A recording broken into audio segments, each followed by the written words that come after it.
palabra del Señor dice lo siguiente.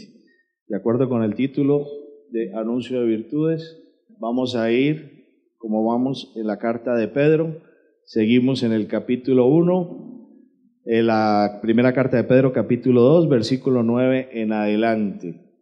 Versículo 9 en adelante. Para todos los que les gusta seguir la lectura, leamos la palabra del Señor Dios. Primera de Pedro 2:9 dice lo siguiente: pero vosotros sois linaje escogido, real sacerdocio, nación santa, pueblo adquirido para posesión de Dios, a fin de que anunciéis las virtudes de aquel que os llamó de las tinieblas a la luz admirable. Pues vosotros en otro tiempo no erais pueblo, pero ahora sois pueblo de Dios. No habíais recibido misericordia, pero ahora habéis recibido misericordia. La carta de Pablo es una carta espectacular, de Pedro. Primero, porque es que Pedro es un hombre muy similar a nosotros, como todos los otros apóstoles. Y sobre todo Pedro tenía la particularidad de amar al Señor, pero dejarse llevar muchas veces por su temperamento, por su emoción. A veces no entendía las cosas y otras veces caminaba en revelación, igual que nosotros. El vivir en Cristo es llevar una vida total y absoluta en Él de acuerdo con su palabra. No es una cuestión de una actividad más. Es decir, tú no vienes aquí a tener una actividad. Tú no vienes aquí a ocupar un tiempo determinado en la mañana. Tú vienes aquí porque esto es parte de tu vida. Esto es tu vida, estar acá. Esto hace parte de tu rol como un hijo de Dios. No es una actividad más. Y entonces cuando nosotros colocamos al Señor Dios dentro de nuestras actividades, pues lo podemos mover a nuestro antojo y no hace en nosotros, en nuestro corazón, ese brotar del Espíritu de Dios, ese brotar de su fruto. Simplemente lo ocupamos cuando lo necesitamos. En el día que estamos gozosos, ese día el Señor puede estarse en otro lado. No hay problema, yo estoy feliz. Pero cuando yo tengo problemas, te necesito. Y quiero que estés aquí, que vengas y me soluciones la vida, me soluciones lo que yo tengo entre pecho y espalda. Ahí sí, pero de lo contrario no, eso es una actividad. Eso es una asesoría, eso es un consejo, eso es buscar a alguien cuando se necesita. Pero cuando yo me congrego, y me congrego porque ese es necesario, si yo no lo hago, no respiro, es diferente. Porque esto es vital en mi caminar en este mundo. Y Pedro entendió eso a lo largo de estar caminando con el Señor Jesucristo. Y cuando lo ve resucitado se transforma y escribe esta carta. Y la escribe diciendo: yo era como ustedes, pero ahora soy así. Y ahora camino así. Y ahora soy lo que realmente debería ser. Y por eso Pedro, el que era pescador, el que tenía temperamento, el que veía las cosas como, bueno, sí estoy con el Mesías, pero como que sí, como que no. Ese Pedro llega y dice: estos somos nosotros. Somos un pueblo distinto.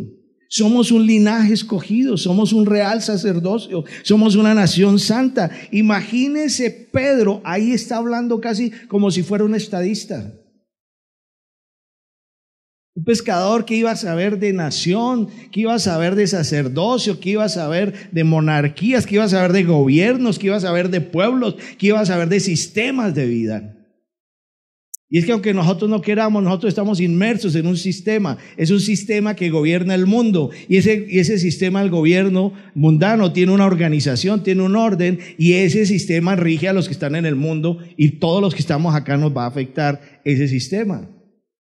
Así tú no lo quieras entender, así tú no sepas qué es democracia, así tú no sepas qué es una monarquía, qué es un sistema parlamentario, que no sepas qué hacen en el Congreso, que no tienen ni idea para qué se convocan a elecciones ahorita en octubre aquí en Colombia para gobernaciones, alcaldes. Así eso no te interese, eso te afecta.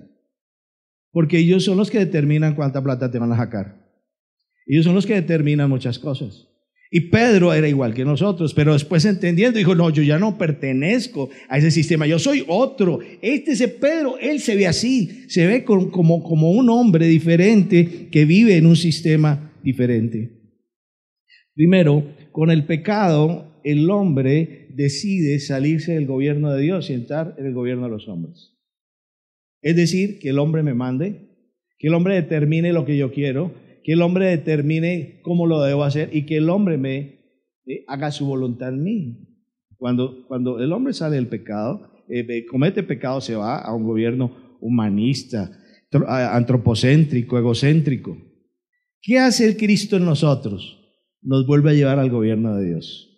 Nos saca de ese gobierno mundano, de esa vida mundana, de territorios, de divisiones, de leyes humanas, nos saca de ahí, vuelve y nos mete en el gobierno de Dios.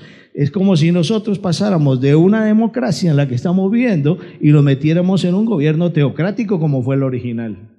Entonces, cuando nosotros salimos del pecado a través de Cristo, entramos a ser gobernados y a vivir de una manera distinta, y ya no nos rige la ley humana, sino nos rige es la palabra de Dios. Entonces, con Cristo Jesús cambiamos esa manera de vivir. Ahora bien, ¿lo hacemos plena y totalmente? ¿Lo hacemos plena y totalmente? Una persona nace, digamos, en Colombia, se va para Francia, vive en Francia muchos años y un día decide, ya no soy colombiano, soy francés, y pide la nacionalidad. Y en el momento en que pide la nacionalidad, está regido por los franceses, por el gobierno francés, por su sistema político, por su sistema económico, por su vida social, por su vida comunitaria. Y entonces él se siente francés y deja de ser colombiano.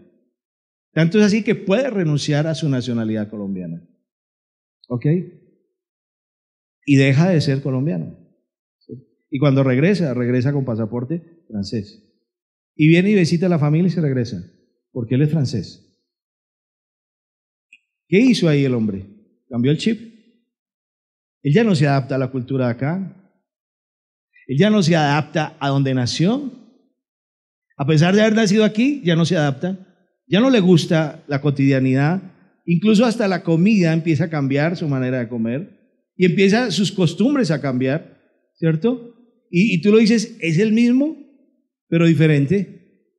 Y tiene ese aire europeo, ¿o no? Empieza a verlo así.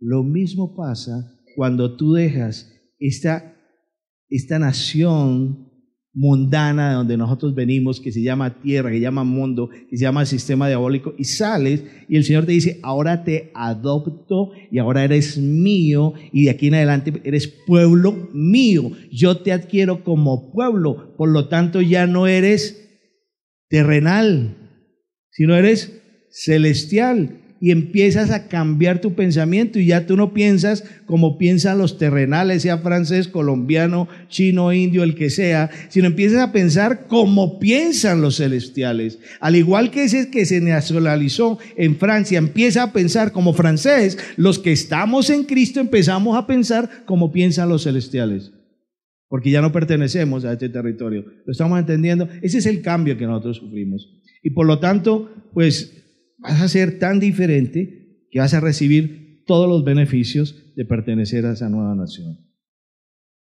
Si ese hombre que se nacionalizó en Francia va a recibir un beneficio, ¿lo recibe de quién? ¿De parte de quién? ¿De los colombianos? ¿No? ¿De los franceses? Y si transgrede las normas de allá, ¿quién lo castiga? ¿Los franceses? ¿Sí? Y si va a pagar impuestos, ¿dónde los paga? En Francia, no aquí. Igual eres tú si eres hijo de Dios. Todo lo que te rige ahora es el sistema de Dios, es el gobierno de Dios, es la palabra de Dios y no la del mundo. Y ahí es donde nosotros empezamos a ver una dicotomía, que seguimos creyendo que el gobierno es parte de nosotros, que el territorio donde estamos es parte de nosotros, que seguimos siendo colombianos cuando ya no lo somos, colombianos, venezolanos, chinos, lo que sea. ¿Ok? ¿Cómo vivimos así? Ese fue el gran planteamiento de Pedro acá. Y ahora, ¿cómo vivimos siendo de Cristo? Y creo que tú te habrás preguntado más de una vez, ¿y yo cómo vivo en medio de este mundo? ¿Cómo vivo en medio de estas autoridades? ¿Cómo es mi relación de familia? ¿Cómo es mi relación con el Estado y con el gobierno? ¿Y cómo es mi relación con los jefes? ¿Y cómo soy cristiano en medio de algo que es completamente diferente a mí? ¿Cómo lo hago? ¿Ustedes ya lo resolvieron? Si ya lo resolvieron, pues vamos muy bien. Si no, están por resolverlo. Pero te digo que cambiar esa estructura mental te cuesta la vida. Te cuesta la vida.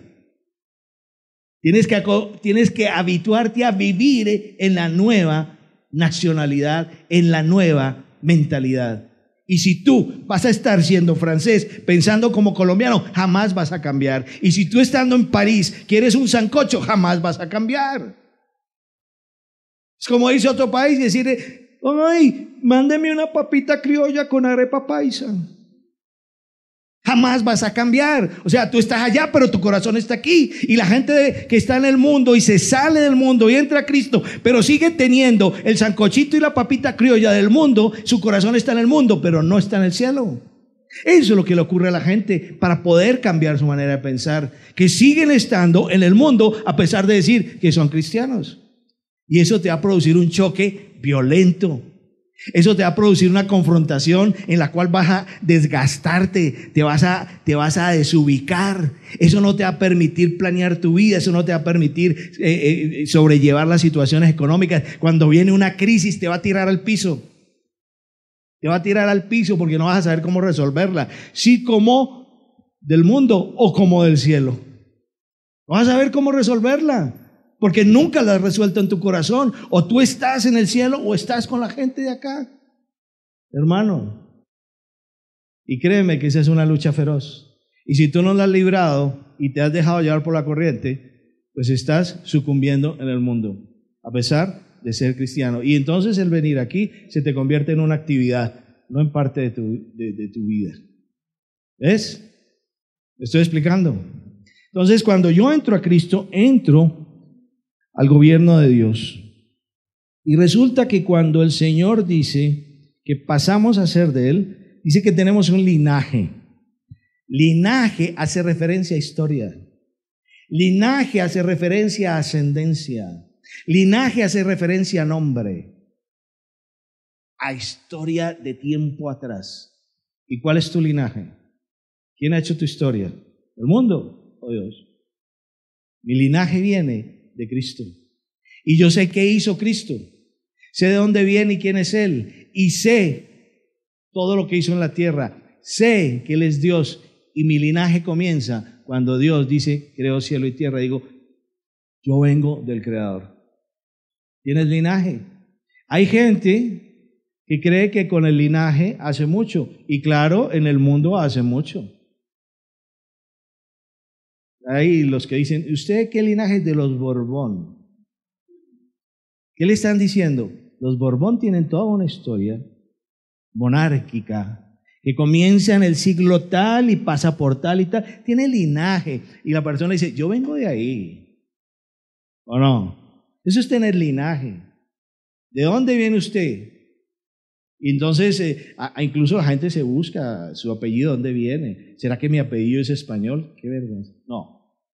No por hablar mal de los españoles, pero ¿de dónde viene? Es que es Chipcha. Es que, ¿cierto? Eso es linaje. Cuando yo nazco de nuevo, mi linaje viene de Cristo. Mi historia es la historia de Él.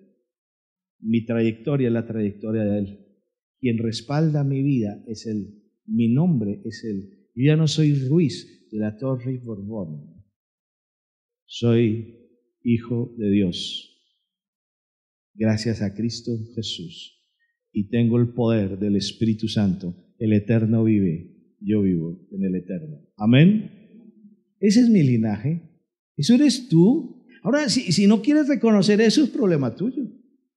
Si tú no quieres aceptar tu árbol genealógico espiritual, problema tuyo. Si tú te sigues sintiendo como cualquiera aquí en el mundo, ya es cosa tuya. Si tú no quieres hacer valer tu herencia, problema tuyo. ¿Qué tal que una persona se llama Pataquiva Rockefeller? ¿Sí? Y entonces él sabe que es Rockefeller, descendiente de aquellos pobres hombres. Y él dice, se murió el viejo Rockefeller y yo heredo.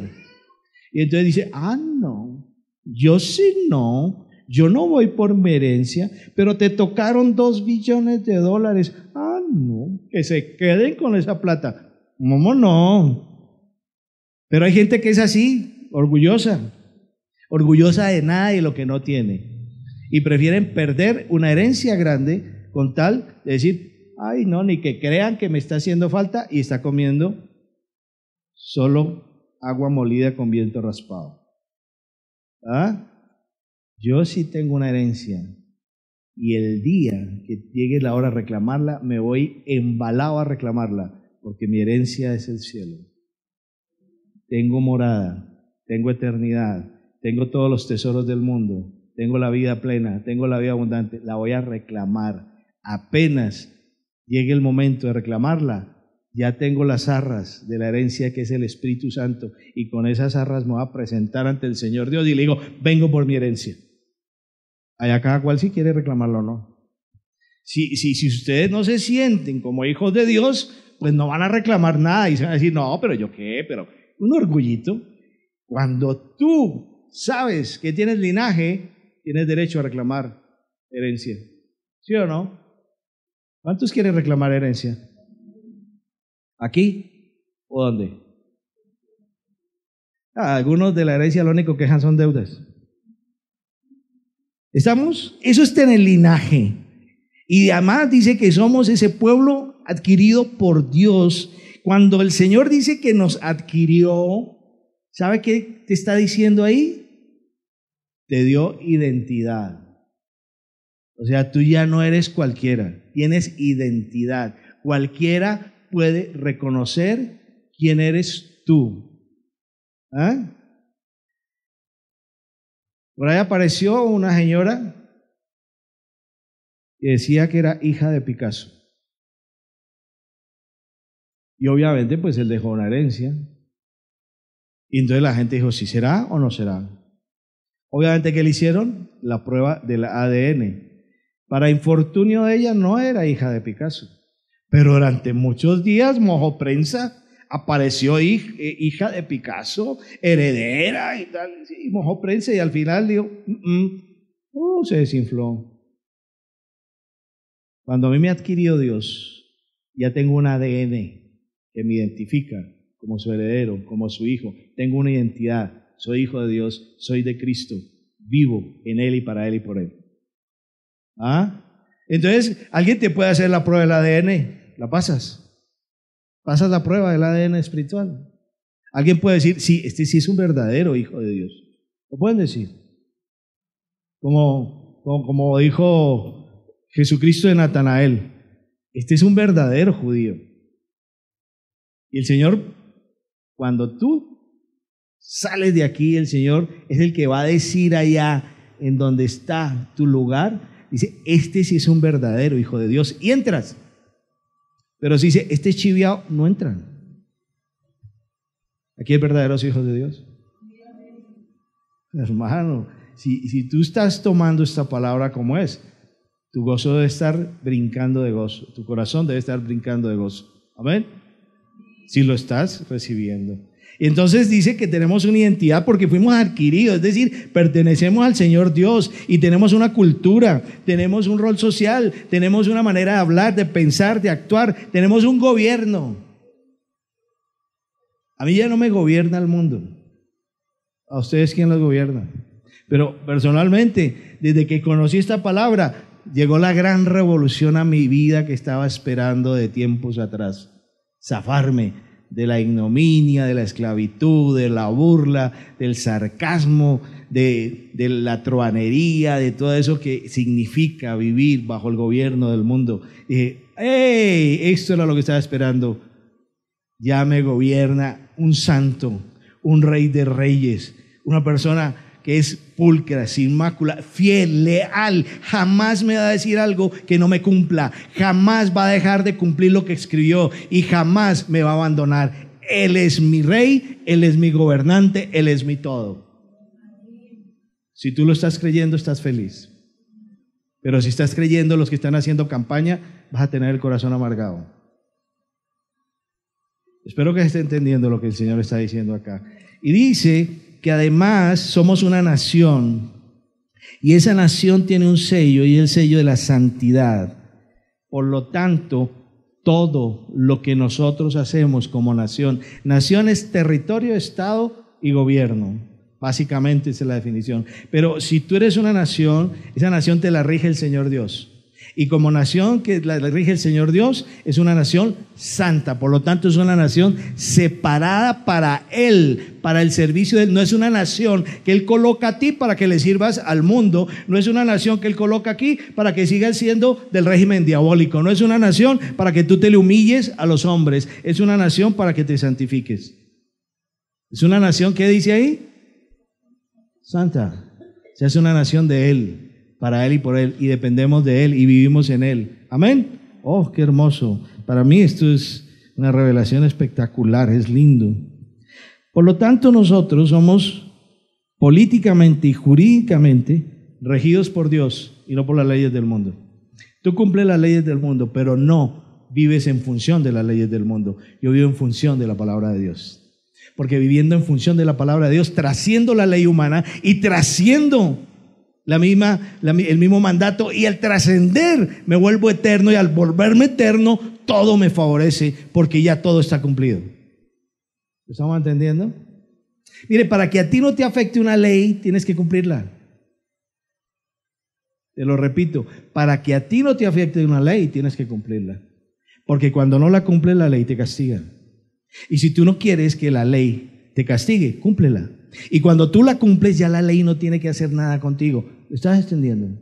Cuando tú cumples la ley ya no tiene nada que hacer contigo. Por lo tanto, no es opresión, ni es condicionamiento, ni es esclavitud. ¿Lo estamos? Pero cuando tú no cumples la ley se te vuelve castigo, se te vuelve una opresión y se te vuelve una persecución. Y entonces con el Señor trascendemos la ley humana, por lo tanto ya no tiene que ver conmigo, es decir, ya la cumplí en Él y ya no me tienen que perseguir. Y el que me persiga es porque me dice mentiras. Y cuando yo logro trascender el mandamiento por obediencia, ya vivo en plenitud y todo converge a favor de los que amamos a Cristo. Ese es el crecimiento de la fe, es el crecimiento de la relación con Dios. Lo hemos tomado. Entonces, cuando nosotros pertenecemos al gobierno del Señor y hemos salido de ese sistema mundano y diabólico, entonces ya somos distintos. Y cuando una nación, ¿cuál es la nación nuestra? Colombia, ¿no? Y Venezuela, porque aquí también hay venezolanos, y peruanos, y chilenos, y lo que sea, vietnamitas, chinos, bengalíes, man, esa es. ¿Qué idioma hablan en tu nación? Pues aquí hablamos español, ¿cierto? ¿Y cuál es la cultura que te identifica? Pues lo que es notorio en comidas, en eventos y en características de individuos. ¿Cómo es el caribeño? ¿Así? ¿Cierto que no?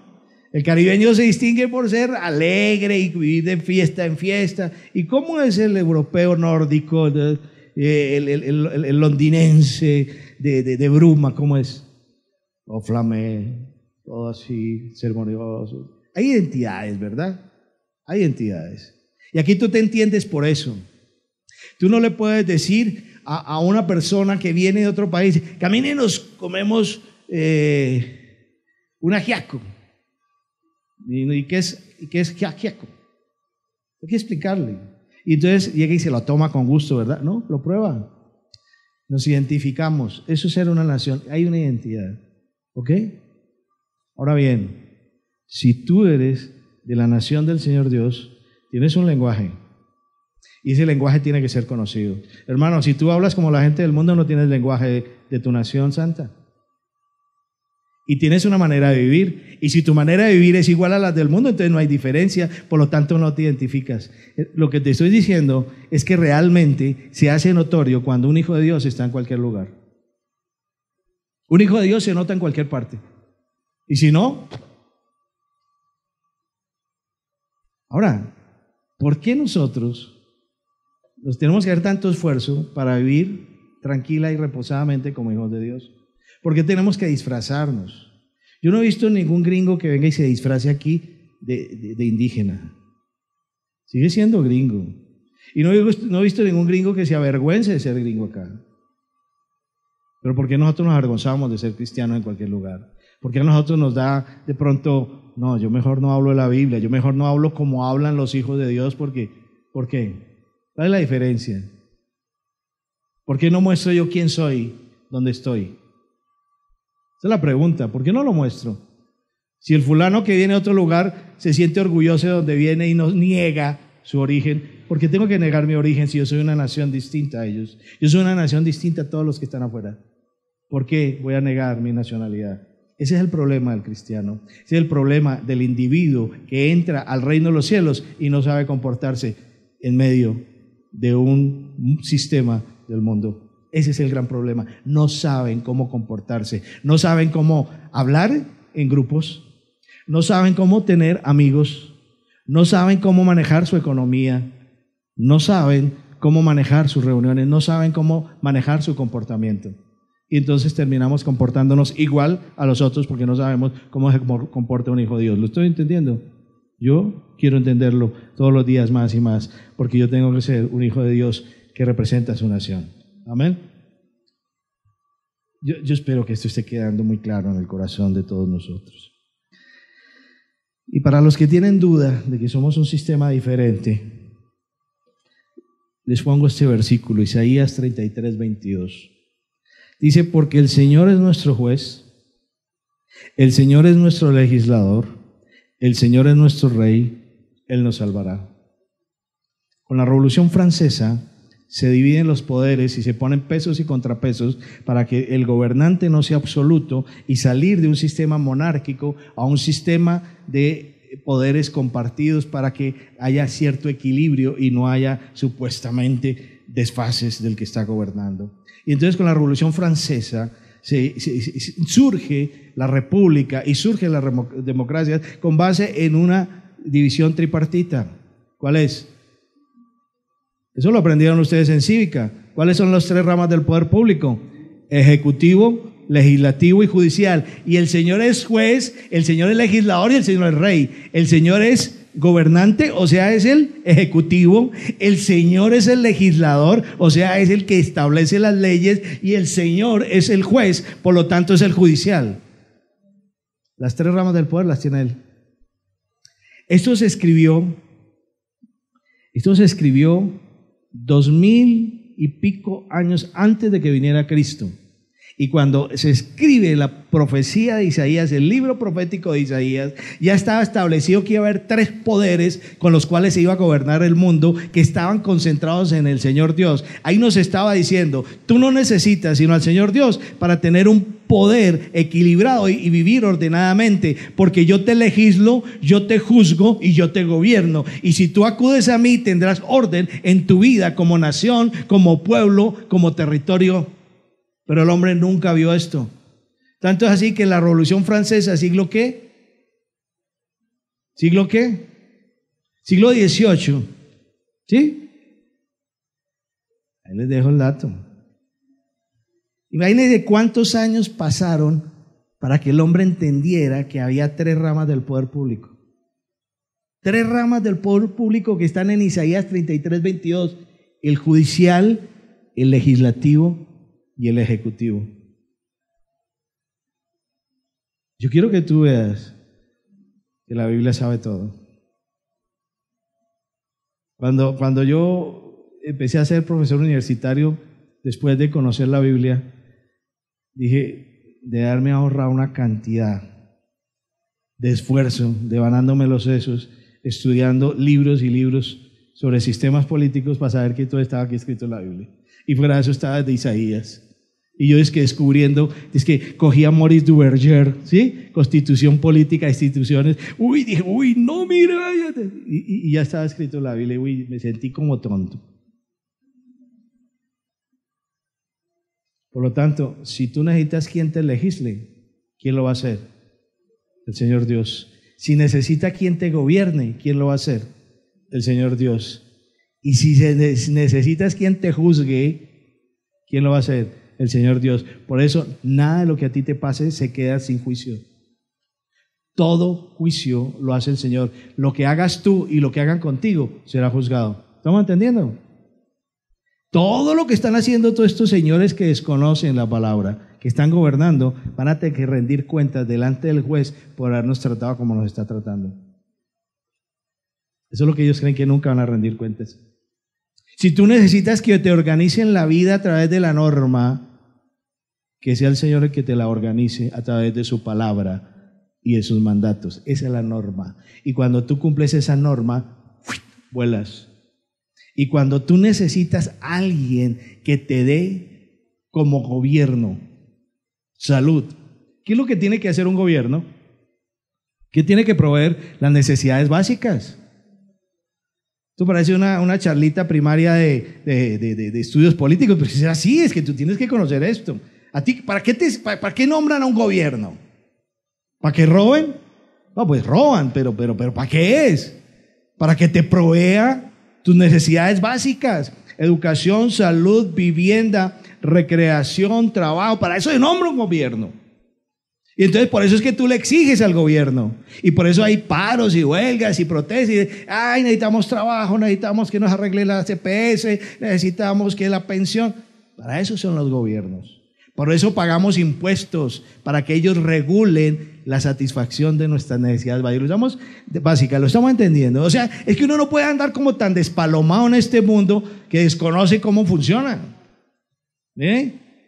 Bueno, y si tú necesitas un gobierno justo, un gobierno sano, un gobierno que no sea corrupto, ¿cuál es tu gobierno? Nuestro rey. ¿Quién es? Dios. Entonces te hago la pregunta, ¿qué te va a proveer Él? ¿Y por qué no creemos? Si Él, su función como gobernante es proveerte para tus necesidades básicas, ¿por qué no le crees? ¿Por qué tienes que ir a golpear a los gobiernos de turno? Ay, que me dé. No. Señor, tú eres mi rey, tú eres mi gobernante. Tú eres el que me guardas, tú me provees mi salud, tú me provees mi educación, tú me provees mi bienestar, tú eres el que me das para todo. Señor, ven en mi auxilio, socórreme, necesito ABC. Y el Señor te va a decir, páseme un pliego de peticiones. Y entonces le dije, entonces le voy a hacer un paro cívico celestial. No funciona así. Él te dice, lo necesitas, yo lo sé, te lo estoy dando, pero tú no lo quieres ver. Y entonces en lugar de acudir a mí, acude al gobierno civil. ¿Ok? Lo estamos entendiendo. Entonces lo que dice el Señor en Isaías 33:22, yo soy todo para ti. Yo soy todo para ti. Cuando yo pongo esta perspectiva, yo digo, ¿y qué hacemos nosotros metidos en política? ¿Qué estamos buscando nosotros? Dice la palabra en Romanos que no hay justo ni a uno, y que no hay ni uno que haga lo bueno. Yo te pregunto, si eso se cumple y es verdad, si un gobernante no es 100% cristiano, hijo de Dios, que gobierne con la Biblia en la mano, no habrá jamás justicia. Y por lo tanto, todos esos sinvergüenzas que dicen que son la panacea de la justicia, porque se gastan 5,000 millones de pesos en hacer una campaña para un pueblo donde escasamente se ganan 8 millones de pesos mensuales. Por lo tanto, que trabajando todos los 4 años no van a recuperar ni el 10% que invirtieron. ¡Qué maravilla! ¡Qué bondadoso! ¿No? Tan lindo. Se gastó todo por nosotros. No, tan ilusos, ¿no? Nosotros somos tosudos. Nosotros no queremos entender la verdad. Nosotros no queremos entender que todo el que se mete ahí se mete a robar. Porque no va a botar 5,000 millones de pesos ahí simplemente porque sí. Porque es que no, es que me pareció que ustedes son muy lindos. Entonces, cuando yo entiendo eso, ¿por qué empiezo a buscar de ellos para que me solucionen la vida? ¿Ah? ¿Por qué busco de ellos para solucionar la vida? Mire, si yo me uno en el poder del Espíritu como pueblo, no hay gobierno que me resista. ¿Y sabe por qué? No porque nosotros le vayamos a hacer la guerra, sino porque vamos a vivir tan bien y tan diferentes, que es decir, me está creando un desorden en mi país, que la gente está siendo libre y se está viendo a vivir con ellos. Ojalá algún día pasara, ¿verdad? ¿Por qué cayó el imperio romano? Porque vieron un pueblo que se levantó como el pueblo de Cristo, que fue diferente, y sin mover un solo dedo para derrocar un imperio, el imperio se cayó. Simplemente por mirar cómo viven los hijos de Dios. Y cuando uno muestra cómo se vive realmente, el que está viviendo mal o cambia o se va. Así de sencillo. No necesitas mover más. Entonces, ¿qué está inventando el hombre? ¿En qué poder estamos? ¿De quién estamos dependiendo? ¿De los legisladores? ¿Del cartel de la toga? ¿Del cartel de Odebrecht? Estamos dependiendo de la legalización de la perversión, de eso estamos dependiendo. Ese realmente es lo que a mí me está bendiciendo. No, hermanito, yo te lo digo sinceramente, no seas iluso. Si caes otra vez en esa trampa, eso es uno caer por inocente. Pero si aquí Isaías me está diciendo quién es el gobierno y quiénes son y cuáles son las ramas del poder. ¿Perfecto? Y mire lo que pasa cuando el hombre se aparta de la verdad, se aparta del gobierno de Dios. Primera Samuel 8:7 dice: y el Señor dijo a Samuel: escucha la voz del pueblo en cuanto a todo lo que te digan, pues no te han desechado a ti, sino que me han desechado a mí para que no seas rey sobre ellos. Samuel estaba muy triste, porque después de que mire, el proceso del hombre es sencillo. Nace dentro de un sistema teocrático, es decir, el gobierno bajo el cual nace el hombre y de quien depende es el de Dios. En el paraíso, ¿verdad? Ahí no había alcaldes, gobernadores, nada de eso, ¿cierto? Solamente Dios. El pecado lo saca. Y entonces empieza a mirar, a buscar un norte de cómo me organizo, cómo vivo, de qué manera voy a hacer la producción para mantenerme, para comer, todo eso.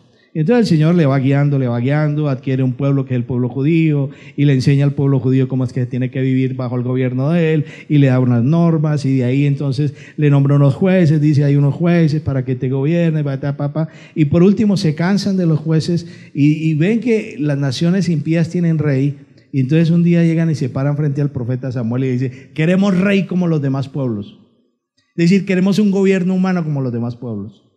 Samuel se pone muy triste. Como nos ponemos tristes todos aquellos que conocemos las virtudes del Señor y la gente prefiere el mundo al Señor. Eso nos pone triste. Y nos pone triste ver cómo la gente sale de aquí a la iglesia y sigue viviendo con cualquier mundano. Eso pone triste. A mí me pone triste. A mí me pone triste oír conversaciones banales. Me pone triste. ¿Por qué? Porque igual que el profeta Samuel, están desechando a Dios. Y entonces Samuel dice: Señor, ¿cómo así que pidieron rey? Dijo: tranquilo, Samuel, el problema no es contra ti, es contra mí. Y dice: te han hablado que me quieren desechar a mí y no a ti. Te hago una pregunta. Cuando tú confías en los hombres, ¿esta palabra se cumple en ti? Cuando tú confías en los hombres, esta palabra se cumple en ti, porque tú estás desechando a Dios y confiando en los hombres. ¿Estamos entendiendo eso? ¿O es muy complicado? No te han desechado a ti, Samuel, sino a mí, porque no quiere que yo los gobierne, sino que los gobierne el hombre. Eso fue lo que dijo ahí el Señor, léalo: me han desechado a mí. Y cuando tú te sometes a gobierno humano, estás desechando el gobierno de Dios. Por lo tanto, tú no confías en que el Señor te dé lo necesario para vivir, tú no confías que el Señor te juzgue, tú no confías que el Señor te guarde, sino estás confiando que es el hombre el que con sus normas y su sistema te va a proteger. Y por eso cuando el hombre te da una patada y te dice: ya no te quiero aquí, te desilusionas, te desencantas, sufres, porque estás dependiendo del hombre. Tú no estás dependiendo del Señor Dios, porque cuando yo dependo del Señor Dios, siempre caeré parado. Cuando yo dependo del Señor Dios, siempre estaré bien. Cuando yo dependo del Señor Dios, jamás, por 3 veces te lo digo, te va a hacer falta nada. Pero cuando dependes de los hombres, siempre te va a hacer falta. Siempre vas a estar quebrado. Siempre vas a tener falencias, siempre vas a tener dolores, siempre vas a tener desconfianza. Esa es la diferencia entre vivir en el gobierno de Dios y ser un hijo de Dios y ser mundano. Y ahí el Señor lo dice: me desechan es a mí, no a ti, Samuel. Y lo que se está hablando aquí en este lugar, no soy yo, es el Señor Dios que está hablando. O confían en mí o me desechan a mí. Porque si tu confianza está puesta en tu jefe, sigue con tu jefe. Si tu confianza está puesta con los políticos, sigue con los políticos.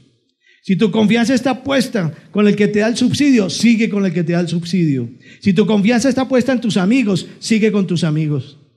Si tú crees que dependes de ellos, sigue con ellos. Pero me desechas a mí y yo ya no tengo nada que ver contigo. Es que tú ser radical. Uno ser de Cristo se vuelve radical. O es o no es. Y te lo dijo muy claro y quiero volverlo a leer. 1 Samuel 8:7. Y el Señor dijo a Samuel: escucha la voz del pueblo en cuanto a todo lo que te digan. Por lo tanto, uno escucha. Y eso es lo que quieren, eso van a recibir. Pues no te han desechado a ti. No han desechado al pastor. No se han quitado encima a la iglesia. No, sino que me han desechado a mí para que no sea rey sobre ellos. Y eso está cumpliéndose hoy. Hoy los cristianos siguen pensando que el verdadero rey no es el Señor Dios, sino el mundo y sus gobernantes. Hoy todavía siguen empleados, estudiantes, esposos creyendo que dependen de todas las instituciones humanas, pero no de Dios. Y eso estamos recibiendo. Esa es la verdad. Y esto, el Señor dice, reflexiona y piensa al derecho y mira cómo son las cosas. En Isaías 40:17 el Señor dice: todas las naciones son como nada, menos que nada e insignificantes delante de Él. ¿Y qué nos creemos nosotros? Ahí todas las naciones incluyen a los Estados Unidos. Por lo tanto, tu vida no está en irte para Estados Unidos. Yo siempre dije eso. Nunca, y me tocó ir como 4 veces para que me dieran la visa a los Estados Unidos, porque no me querían dejar entrar y el Señor me estaba empujando para que fuera. Pero nunca vi en la fila donde sellan el pasaporte para dar la entrada a los Estados Unidos, nunca vi a Jesucristo haciendo fila para que le dieran visa para estar en Estados Unidos. Jamás lo vi ahí. Porque es que yo no necesito ningún país para vivir bien. Yo necesito al Señor para vivir bien. No me importa dónde esté. ¿Ok? Donde tú estés, estás bien si el Señor está contigo y tú estás con Él. Punto. Porque Él es mi juez, Él es mi rey, Él es mi legislador. Punto. Se acabó. Amén. Entonces, no tengo que hacer filas. Y dice la palabra de lo que el Señor llega y le dice: bueno, les voy a decir cómo son los gobernantes que van a tener. Proceder del gobernante mundano.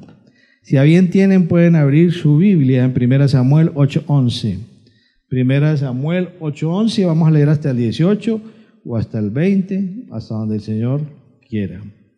1 Samuel, capítulo 8, versículo 11. Dice así: y dijo así, perdón un momentico, porque esto se puso bueno y cuando esto se pone bueno hay que estar remangado porque estamos en plena batalla. Dice así: así será el proceder del rey que reinará sobre vosotros. Ojo, yo quiero que escuches lo que el Señor les enseña de cómo los va a gobernar el hombre, a ver si eso ha cambiado. Voy a ver si ha cambiado, porque si ha cambiado, toca quitar esa hoja. Dice así: tomará a vuestros hijos, los pondrá a su servicio en sus carros y entre su gente de a caballo, y correrán delante de sus carros. Es decir, todo hijo que yo tengo se lo doy al sistema para que le sirva al gobernante y lo pongan a trabajar como ellos quieren. Cuando yo miro los hijos, digo, o se someten al Señor o ya sabemos que los van a poner a correr con los carros de los faraones, de los gobernantes de ahora.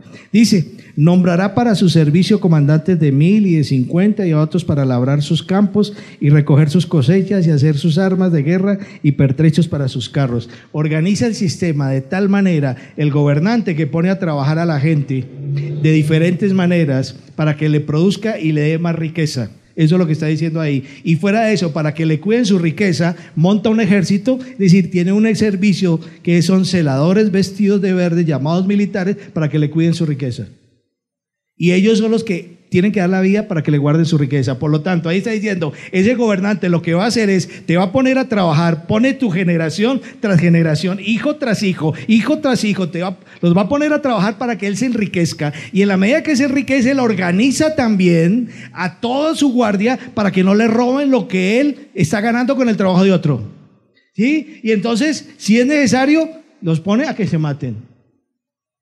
¿Y quiénes son los que se mueren? Los pobres soldaditos que están defendiendo la riqueza de los oligarcas de cada país. Yo no he visto a ningún oligarca de este país en el monte defendiendo la patria. A tus hijos sí los he visto. Y los hijos de tus hijos están obligados a prestar servicio para cuidar las arcas de los oligarcas. Amén.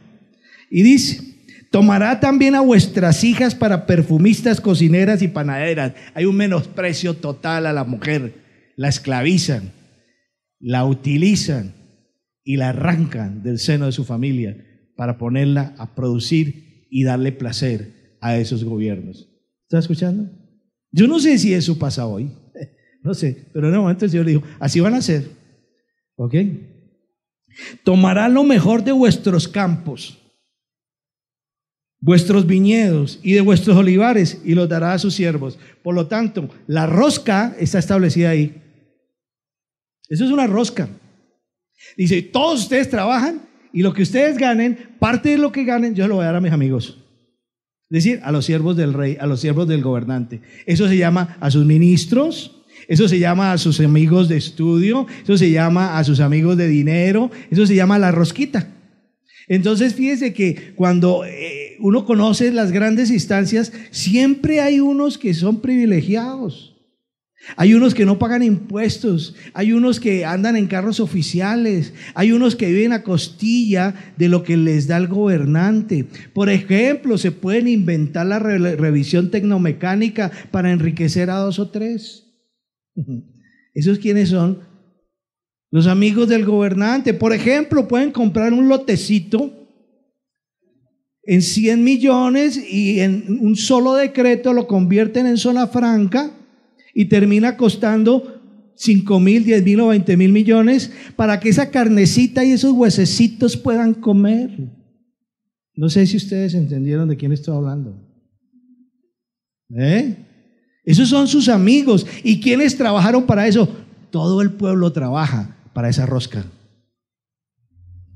¿A ustedes les han dado alguna parte del soborno? ¿Les han dado alguna parte del trabajo de sus grandes fábricas? No, ustedes trabajan y muelen duro para poder comer, pero jamás tienen privilegios. Eso son cosas fortuitas. Mira, a uno el periodismo le permite conocer y disfrutar algunas cosas que como parroquiano común y corriente jamás lo hubiera hecho. Y les pido perdón, porque muchas veces llevé una vida palaciega sin dar un solo centavo, porque andaba con la rosca. Entonces me iba al restaurante La Ópera y me pedía un plato que en ese entonces era súper costoso. 50,000 pesos hace 10, 15, 20 años era mucha plata. Y como no era de Cristo, pues la conciencia me decía algo, pero decía, y esto viene de los impuestos de los patirrajados que están afuera. Y no paga uno gasolina. Y no paga vivienda. Estamos entendiendo cómo es el sistema. Aquí está escrito. Y entonces dice que tomará lo mejor de vuestros campos, es decir, todo les va a pertenecer y tú vas a trabajar para ellos. Desde vuestro grano, de vuestras viñas, tomará el diezmo para darlo a sus oficiales y a sus siervos. ¿Qué se llama eso? Impuesto. ¿Quiénes cobran los impuestos? Pues los dueños de los países. Ellos no pagan impuestos, te ponen a pagar impuestos a ti. Tú eres el que paga el impuesto, ellos no. Y tú pagas impuestos por todo. Tú pagas, los pobres son los que más impuestos pagan. Pagan por comerse una empanada, pagan por comprarse un par de zapatos, pagan por subirse a un bus, pagan por trabajar, hermano. ¿Y quiénes son los que disfrutan eso? La rosca. Mientras la gente tiene que apretujarse en un Transmilenio y sufrir las decadencias de esos sistemas de transporte, ellos van en carros oficiales que no pagan impuestos, no pagan gasolina, los tratan como quiera y se los cambian todas las veces que quiera. Y para eso trabajamos nosotros. Y eso que no les cuento más intimidades de lo que hacen. Eso yo lo vi. Por lo tanto, eso es en ese momento y ahora. Amén. Amén por Cristo, no por estos desgraciados. Y entienda que yo digo es porque están por fuera de la gracia, o sea, sin gracia. Sí, no por otra cosa. No la toma mal que diga que los traté mal a los pobrecitos desgraciados. No tienen gracia. ¿Sí?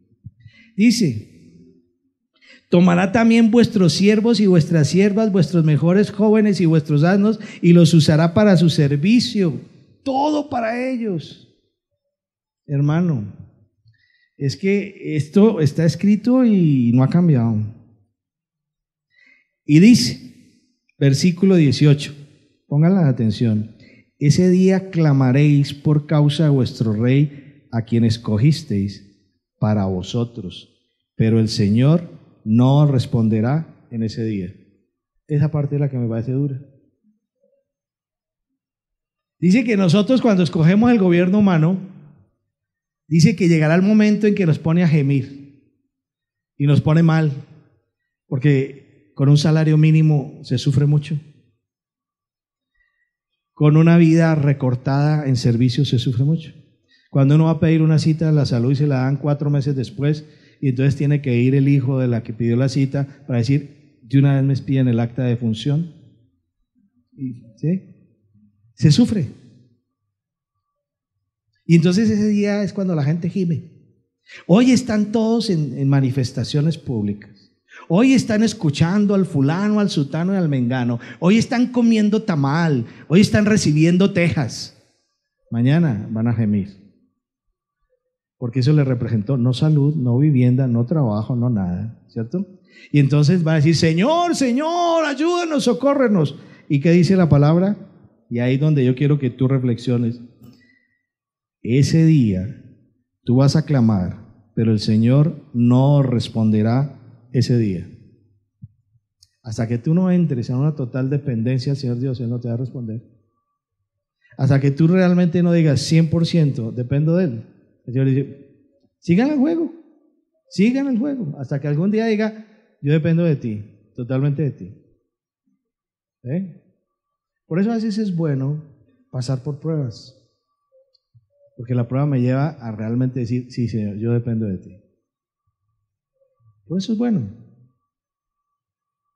Duro porque somos duros de servir. ¿Cómo somos duros para aprender, no? Sí, nos cuesta trabajo. Pero la palabra es clara. ¿Lo estás escuchando? Entonces, ese es el gobierno de los hombres. Esa es la maldad frente al Señor Dios. Yo te pregunto, ¿este 1 Samuel está vigente? ¿O eso era para esa época? Igualita, ¿verdad? Lo que pasa es que ahora se llama democracia, pero es lo mismo, es exactamente igual. Entonces, ¿de qué nos extrañamos que los gobiernos del mundo sean así? Eso es lo que yo te pregunto. ¿Qué haces quejándote con la gente diciendo que este gobierno no sirve? ¿Para qué te sirve eso si ya lo sabes? Mire, una vez un escritor caribeño, nacido en Aracataca, llamado Gabriel García Márquez, tuvo una lucidez en una frase, dijo, y eso está escrito en el libro El amor en los tiempos del cólera. Y ahí en un personaje, en un diálogo dice: desde que yo soy yo, en las ciudades no nos matan a tiros, sino con decretos. Hermano, es más la violencia institucional que la violencia callejera. Lo que pasa es que nosotros no reparamos en ello.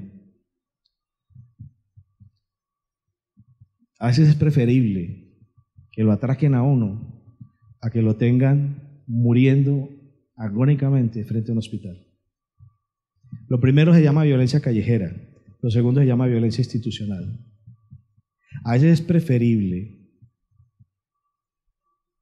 que te pongan a aguantar hambre porque no hay recursos, a que te pongan a trabajar y te paguen un salario mísero, ¿sí? Y después te lo quiten con impuestos. Eso se llama violencia institucional. De esa no se habla. En los acuerdos de paz, de eso no se dice. Pero eso es violencia. Y eso está catalogado como violencia institucional. Entonces, ¿en qué estamos nosotros? Puede que a ti no te afecte el tráfico de armas, aparentemente, no te afecte la guerra, puede que no te afecte el manejo de la droga, aparentemente, pero te están torturando, te están maltratando y te están violentando todos los días, sino que nosotros nos acostumbramos a someternos a ese tipo de gobiernos antes de someternos al Señor Dios. Preferimos que nos exploten, que nos maltraten, que nos traten y nos vituperen. Preferimos depender de ellos a no depender del Señor Dios. ¿Ve? Y entonces uno dice, pero entonces ¿cómo hago yo? Mire lo que el Señor dice. Dice, 1 Samuel 12:17, ¿no es ahora la siega del trigo? Yo clamaré al Señor para que mande truenos y lluvias, lo dice el profeta Samuel. Entonces conoceréis y veréis que es grande. Escuche qué dice ahí. ¿Están leyendo? Es grande la maldad que habéis hecho ante los ojos del Señor al pedir para vosotros un rey. Eso se nos vino una maldición. Cuando el hombre decidió ser gobernado por el hombre, el Señor dijo, gran maldad has hecho. Y quien vive en ese sistema está bajo la maldad. Porque si no hay justo ni a un uno, y no hay bueno ni a un uno, entonces, ¿de qué estás dependiendo? Hoy te dicen, bien, qué buen empleado, qué gran tipo, qué gran amigo, qué noviazo. Hoy te dicen, mañana te dan la espalda, te escupen y chao. A eso se expone el que se mete en ese sistema, que en ese sistema la gente la usan y la desechan. En ese sistema la gente la utilizan y cuando le sirve bien. Por eso las personas viejas en estos sistemas son un estorbo. Son un estorbo porque no hacen sino comer, dormir, otras cosas, pero no producen. Y entonces, ¿sabe cómo quieren acabar con los viejos? Matándolos. Y ya no les quieren dar pensión. Hay un anciano viviendo con algo menos de un mínimo. Qué sistema tan bello, ¿no? Se trabaja toda la vida y al final no retribuyen nada. ¿Qué sistema, no? Entonces la gente dice, no, pero es que hay que ¿hacer qué? Si estás bajo maldición. Cuando tú has decidido someterte al mundo, estás bajo maldición. Espero que estemos entendiendo esto. Es que hay que marcar la diferencia, hermano. O se es o no se es hijo de Dios. Y entonces dice, la maldad que habéis hecho ante los ojos del Señor al pedir para vosotros un rey.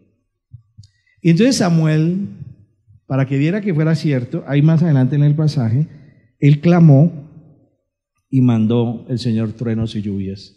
Después de que Samuel dijo esto, le oró al Señor y el Señor mandó truenos y lluvias. Ahí lo puedes leer más adelante. ¿Qué estaba diciendo? Lo que Samuel está diciendo viene de parte mía. Por lo tanto, es claro que cuando uno no tiene principios, la palabra del Señor en su corazón como debe ser, entonces va a tener problemas. Y esto dirá, pero eso es del Antiguo Testamento. ¿Cómo lo dice el Señor? Marcos 10:42. Marcos 10:42. Dice, y llamándolos junto a sí, Jesús les dijo, ¿sabéis que los que son reconocidos como gobernantes de los gentiles se enseñorean de ellos y que sus grandes ejercen autoridad sobre ellos?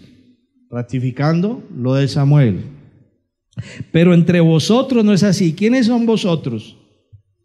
Diga nosotros. Dice, pero entre nosotros no es así, sino que cualquiera de vosotros que desee llegar a ser grande será vuestro servidor, y cualquiera de vosotros que desee ser el primero será siervo de todos, porque ni aun el Hijo del Hombre vino para ser servido, sino para servir y para dar su vida en rescate por muchos. Imagínense la tarea que nos dejó el Señor. Nosotros estamos para el servicio. Nosotros no necesitamos estar buscando títulos, no debemos estar buscando cargos especiales. Nosotros tenemos que dejar que el Señor nos coloque donde Él quiere, Él nos retribuye y nosotros estamos para el servicio, porque dando testimonio mucha gente llegará a los pies de Cristo. Pero el Señor no te puso ahí para que te enseñorees de los demás. Nada de soberbia, nada de altivez, nada de orgullo, nadita de mirar por encima de los hombros porque es que hoy soy fulano o sutano, o es que logré escalar cierta posición. No, ya me volví doctor, y entonces ahora sí me tiene que hacer la venia. No, hermanito, eso no va con nosotros. Yo siempre le recalco a todos mis amados hermanos en consejería algo: no dejes de ser humilde. El que pierde la humildad pierde todo. Y si el Señor tiene que bajarlo del pedestal, lo baja. Así se llame como llaman, lo baja. Porque el Señor resiste al soberbio y le da gracia al humilde. Y si tú quieres caminar en paz y en bendición, no pierdas la humildad en tu vida.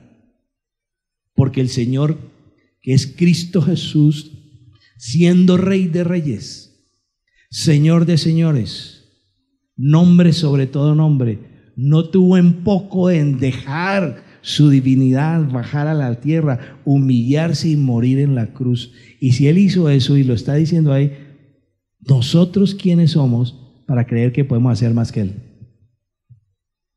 Todo aquel que no muere a la soberbia, al orgullo, a la prepotencia, el Señor por misericordia lo baja del pedestal. Por eso mi consejo para todos es: sean humildes y mansos de corazón, como es Cristo Jesús, y no se pongan con altiveces. Mira, tú puedes ser presidente de la República, pero sigue siendo como un siervo de Dios.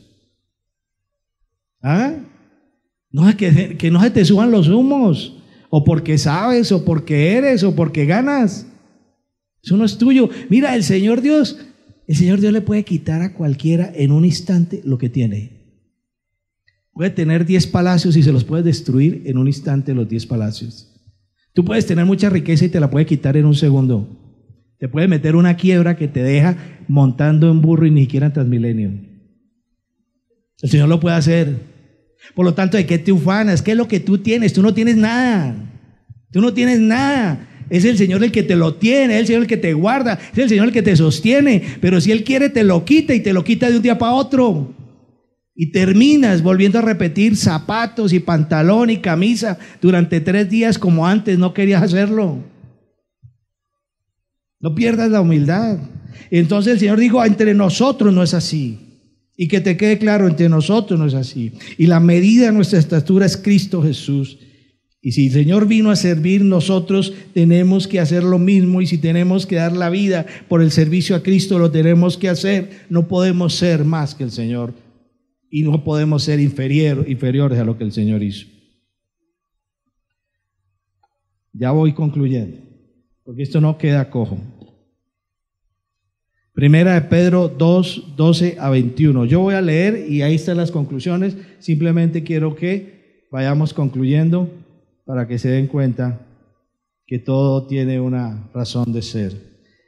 Los que quieran, vayan a Primera de Pedro, capítulo 2. Versículo 12 a 21. ¿Quieren ir conmigo? Abran su Biblia, porque esta es la conclusión de la prédica. Esta es la conclusión de la palabra. Porque todo eso, lo anterior lo vimos, lo entendimos y lo aceptamos. Solo uno. ¿Alguien más lo vio, lo entendió y lo aceptó?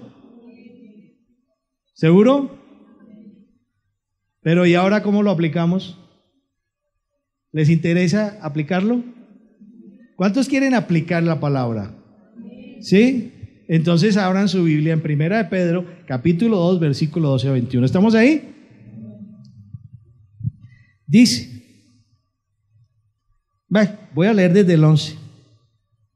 Amados, y quiero que escuchen esto Les voy a pedir un favor.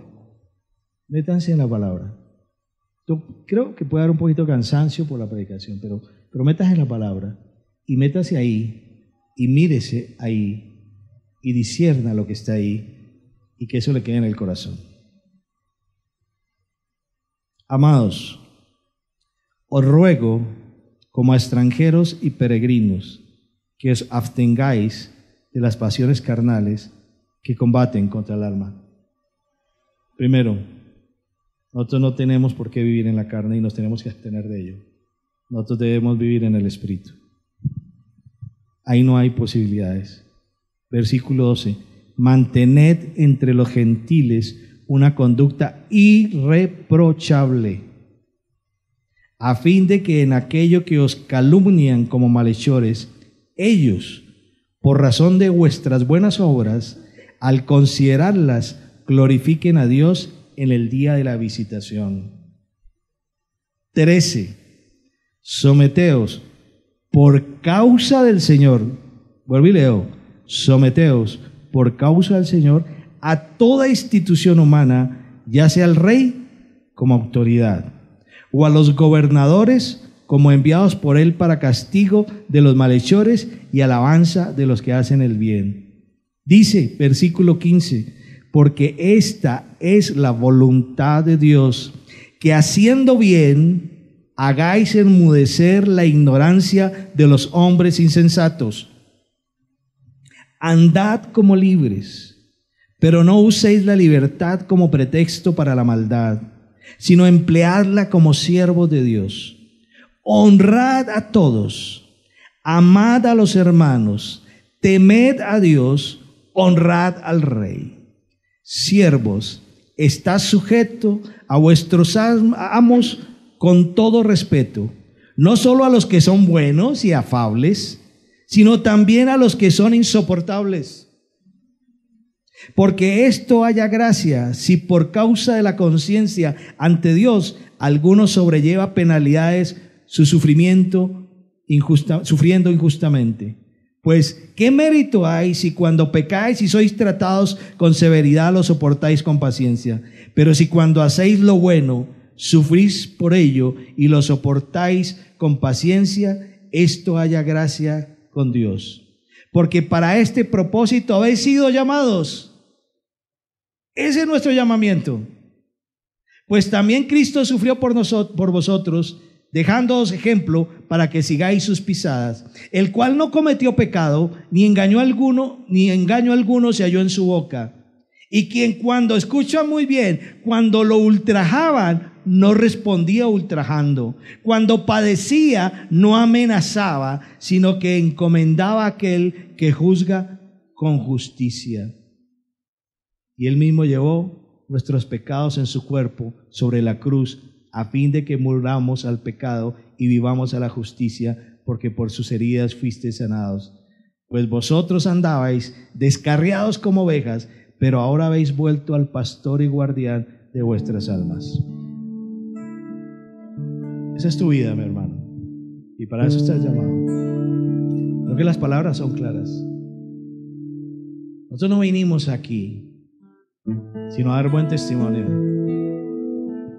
Y por esa es la razón que nosotros no hacemos guerras subversivas, ni armamos ejércitos, porque lo que realmente hace caer la boca de toda autoridad es tu comportamiento, tu moral, tu ética, tu testimonio. Y no depende de que sean buenos o malos, o que sean dadivosos o no los que tratan contigo. Lo que depende es que tú, indistintamente de quién sea, tú brindes un buen testimonio diciendo: yo soy de Cristo, yo no vine aquí a controvertir y a pelear, y mucho menos a cambiar nada de lo que está en el mundo, porque eso es así, sino fue a decir: Cristo te ama y estoy mostrando que Él está conmigo y Él quiere también salvarte. Y si eso te cuesta, lo que te cueste, dice: bienaventurado serás. Pero tienes un propósito acá. Tú no viniste a hacer revoluciones, no viniste a cambiar los pensamientos de la gente, tú no viniste a hacer nada de eso, sino a dar testimonio de la palabra de Dios. Y nosotros se nos olvida que donde estamos es para dar testimonio, para mostrar con nuestras vidas que somos mansos y humildes, porque si Cristo Jesús, sin mancha y sin pecado, soportó la cruenta cruz, soportó el castigo y no murmuró ni ultrajó, ¿por qué nosotros tenemos que responder con 3 piedras contra aquel que nos ultraja? Porque sabemos que esa persona es un ignorante de la palabra y que lo que está diciendo es mentira, porque cualquiera me puede llevar ante el que quiera y no me puede demostrar que soy un corrupto, que soy un mentiroso, que soy un pervertido, que soy un deseable del mundo. No, digan lo que digan, jamás podrán probar nada, sino por el contrario decir, este es un hombre y una mujer de bien. Lo están calificando injustamente, pero ese testimonio me rompió el corazón. Eso es lo que el Señor quiere. Y para eso se necesita ser mucho más de lo que ahora creemos que somos. Para eso necesita ser valiente, tener coraje, tener paciencia, tener confianza, sometimiento a la palabra y vivirla con todo su esplendor. De otra manera no será posible. Y ahí dice, ¿cómo hago yo para vivir esto laboralmente? Dice que ante los jefes debo mostrar respeto y sujeción. Y no solamente contra los buenos y afables, sino también a los que son insoportables. Esa es la vida del creyente, no es otra. Si tú quieres pasar dejando la gloria de Dios por tu caminar, debes hacer esto. De lo contrario, serás igual a cualquiera del mundo. ¿Eh? ¿Lo hemos entendido? Qué hermosa palabra. Aquí cada uno ya puede tomar posición y cada uno puede determinar si va a cumplir con el propósito y el llamado o simplemente va a seguir peleando contra el mundo. Porque te digo algo, si no cumples con esto vas a pelear contra el mundo y quieres que te diga cuál es el resultado, siempre vas a salir perdiendo. Pero con el Señor siempre vas a salir ganando. ¿Cómo actúas tú en tu casa? ¿Cómo actúas con tu familia? ¿Cómo actúas con tus amigos? ¿Y cuál es tu proceder en tu trabajo? ¿Y cuál es tu actuar en el colegio y en la universidad? ¿Y qué es lo que tú haces en la calle? ¿Y qué es lo que hacen cada uno cuando nadie que está cerca los conoce y ustedes se creen con la libertad de hacer lo que quieren? La libertad fue dada para hacer el bien y no para comportarnos como malhechores. ¿Qué eres tú ante los ojos de Dios? Espero, mi hermano, esa es una voz de aliento para que te levantes en confianza. Diga, Señor Dios, dependo de ti. Tú eres mi rey, tú eres mi legislador y tú eres mi juez. No dependo de nadie sino de ti, Señor. Y sé que tú, como mi gobernante y mi protector, siempre me suplirás mis necesidades con la abundante riqueza de tu gloria, y que jamás, Señor, voy a ser abandonado por ti, ni eres desleal ni mentiroso.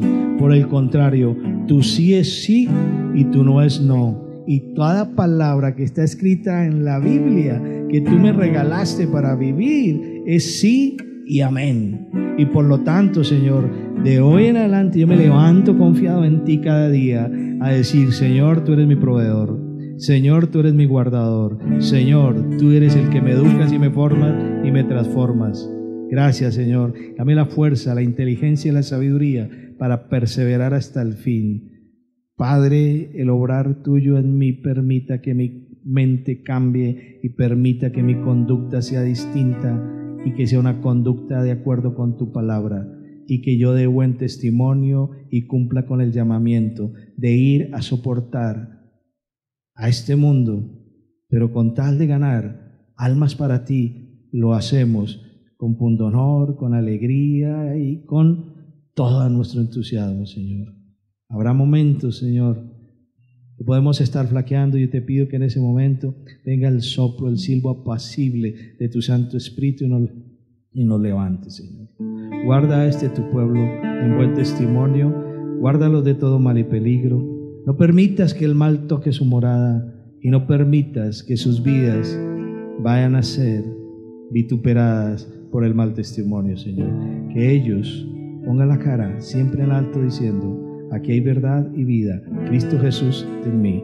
Gracias, bendito Dios, alabado sea tu nombre por los siglos de los siglos, en Cristo Jesús, Señor nuestro. Amén, amén y amén.